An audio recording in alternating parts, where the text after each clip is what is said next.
I think they need somebody like an Ange Postecoglou, and somebody who will come in and go from the first whistle, it's all out attack. Because too often Rangers coast through first half an hour, 20 minutes of games without really doing anything.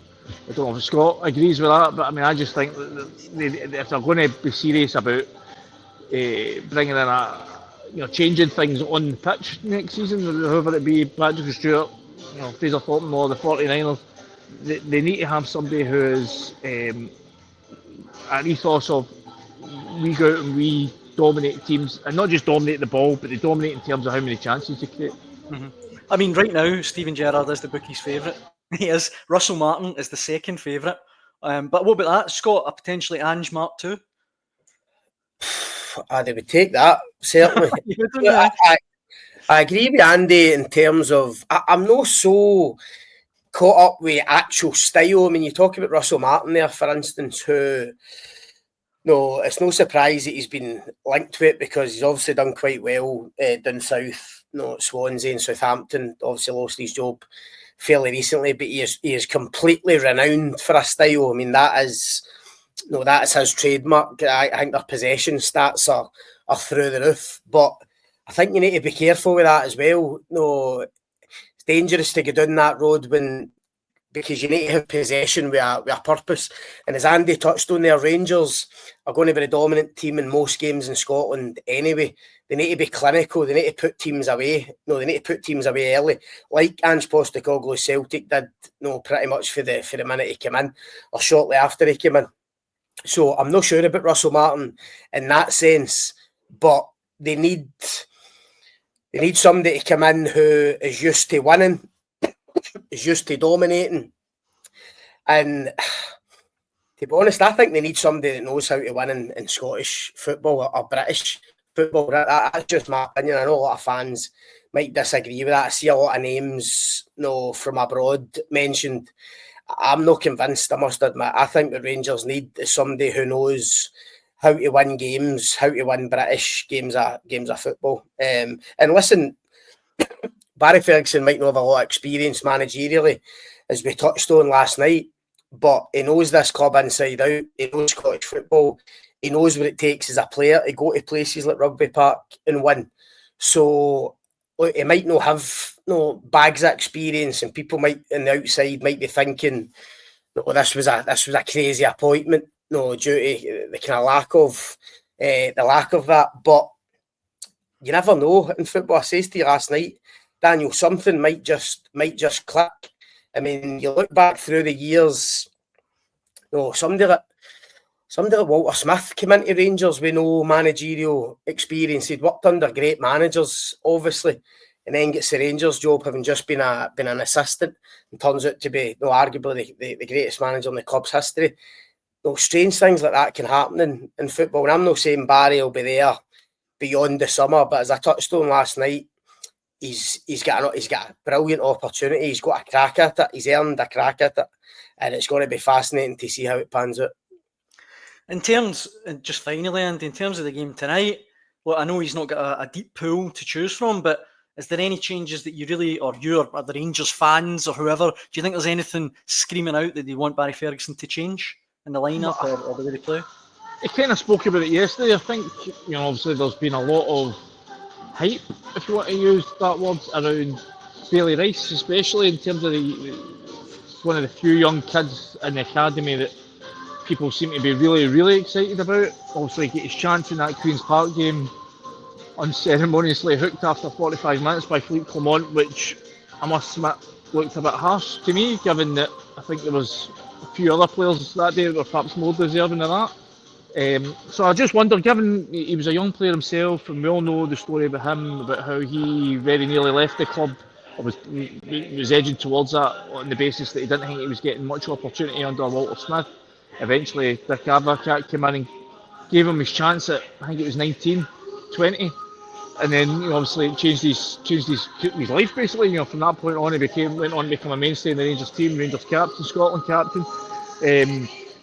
So I just wonder if, Bailey Rice is maybe somebody that he's thinking about going, well, listen, if you're this good, if you're as good as everyone says you are, let's go and show it in a proper game tonight. But I'm not sure he'll be in for the start. I think he'll keep it very much similar to what it's been. As I say, I wasn't at the game at the weekend. I was at Easter Road for the Celtic had Celtic match, but I imagine it'll be something fairly similar on those lines. Maybe Clinton Ciala perhaps maybe getting taken out the firing line after his sort of torrid weekend. But I think the kind of numbers that Rangers have and the players available, there isn't that much scope to do tinkering with. So, I wouldn't be expecting to see him ripping things up and starting again wildly.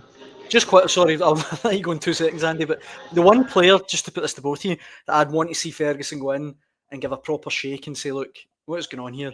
is Bajrami, because we've seen the clips, we've seen flashes of it at Rangers. He's a player. He's definitely a talented player. Why is he not showing it? And I don't know if Barry Ferguson's the man to get that out of him, but I'd certainly be asking the question. I think he's a player. It's a bit like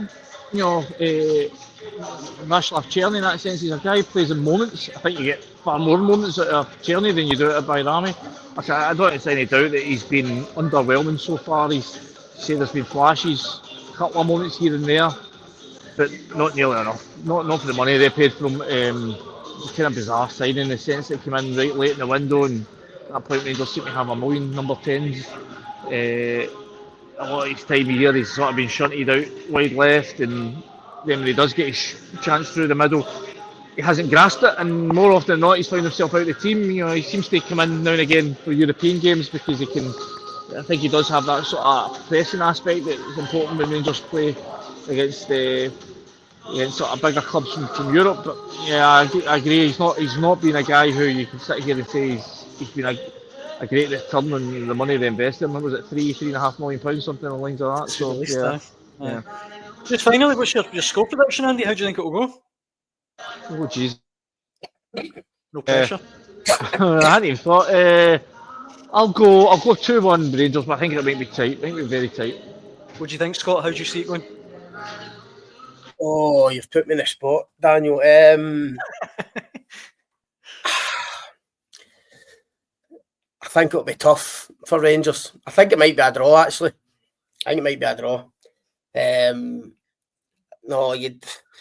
Because of Barry Ferguson, his first game, you'd like to see him getting a result. You'd like to see a kind of real upturn in performance, even for the punters as well, just to give them something to cheer about. But you know how difficult Kelly are going to make it down there.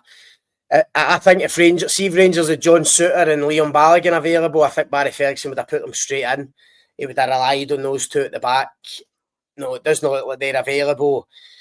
It's young guys like Inciala, like Fernandez on loan. Robin Proper's obviously experienced, but he's not the physical type that enjoys that type of game either. So I would worry for Rangers at the back in terms of that kind of physicality. So I think I'll sit the fence and go for a one each. Well, Andy, however it pans out, I hope it's an absolute cracker for you. I hope it's not too cold as well, and a safe journey up the road when the time comes. Quite balmy for this time of year. It looks nice. It looks nice. I've got the heated Gilly. We Scotland all about that. I've not fired it up yet. I'll save that for the second half.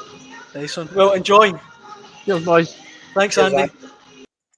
Andy Newport there at Rugby Park. See, actually, just very quickly to finish in Rangers, Scott. I know Derek McInnes. And Keith actually gets a lot of stick on here for pushing Derek McInnes for the job. He's mate McInnes and all that stuff. Look, I'm not saying Derek McInnes is Jose Mourinho or anything, right?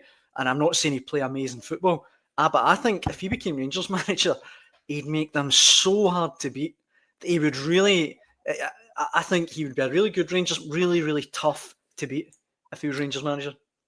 I totally agree, Daniel. I mean, I've said on here many times, even over the years, I think Derek McInnes should be Rangers manager at one point. Now, whether that ship has sailed or no, we don't know. We know that he had a big opportunity to take the job back in the day. Circumstances weren't right. I think Keith spoke, and Derek McInnes might have even spoke openly by now about his reasons behind that. No, I think he'd even spoke to Walter Smith at the time, and things weren't quite right at the club. They didn't feel it was the right moment. He was obviously in a really good job at Aberdeen at the time. But I agree with you. I think Derek McInnes has got all the hallmarks of being a really good Rangers manager